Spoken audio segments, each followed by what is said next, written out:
हर हर महादेव। आप सभी का मेरे YouTube चैनल पर हार्दिक स्वागत है। भगवान शिव की कृपा सदा आप और आपके परिवारजनों पर बनी रहे। हिंदू धर्म में सोमवार का दिन भगवान शिव को समर्पित माना जाता है।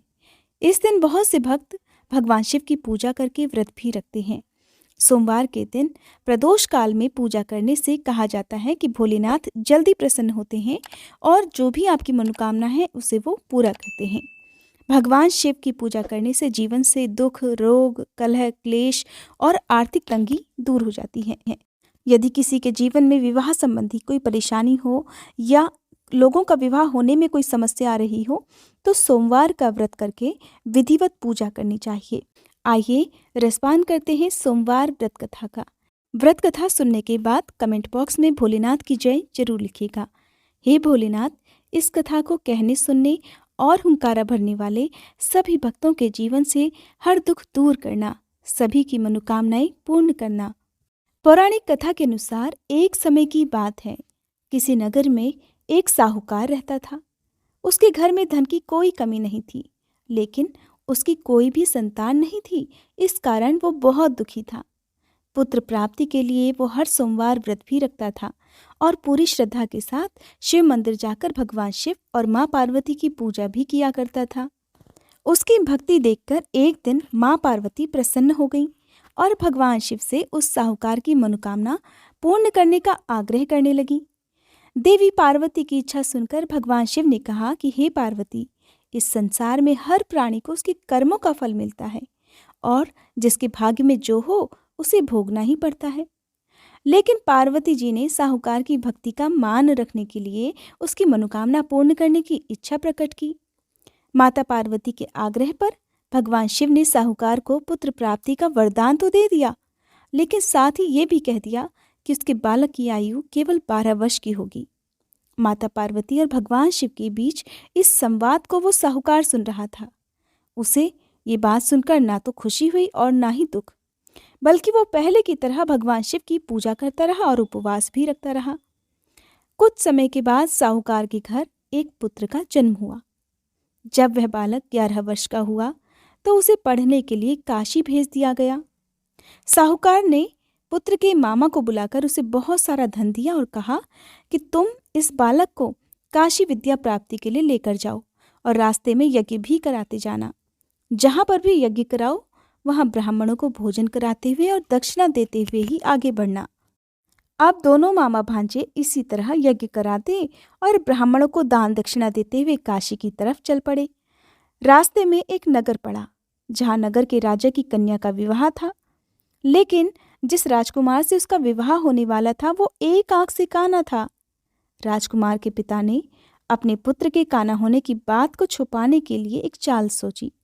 साहूकार के पुत्र को देखकर उसके मन में एक विचार आया।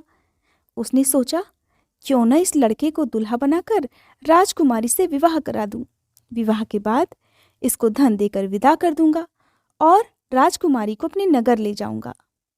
लड़के को दूल्हे के वस्त्र पहनाकर राजकुमारी से विवाह करा दिया गया।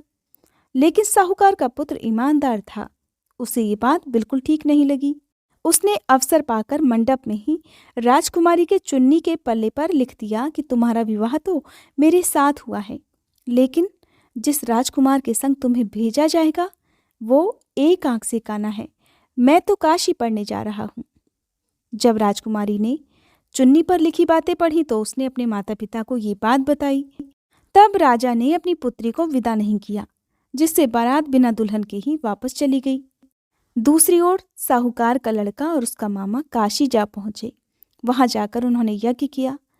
जिस दिन लड़के की आयु 12 साल की हुई उस दिन भी यज्ञ रखा गया। लड़के ने अपने मामा से कहा, मामा, आज मेरी तबीयत कुछ ठीक नहीं है।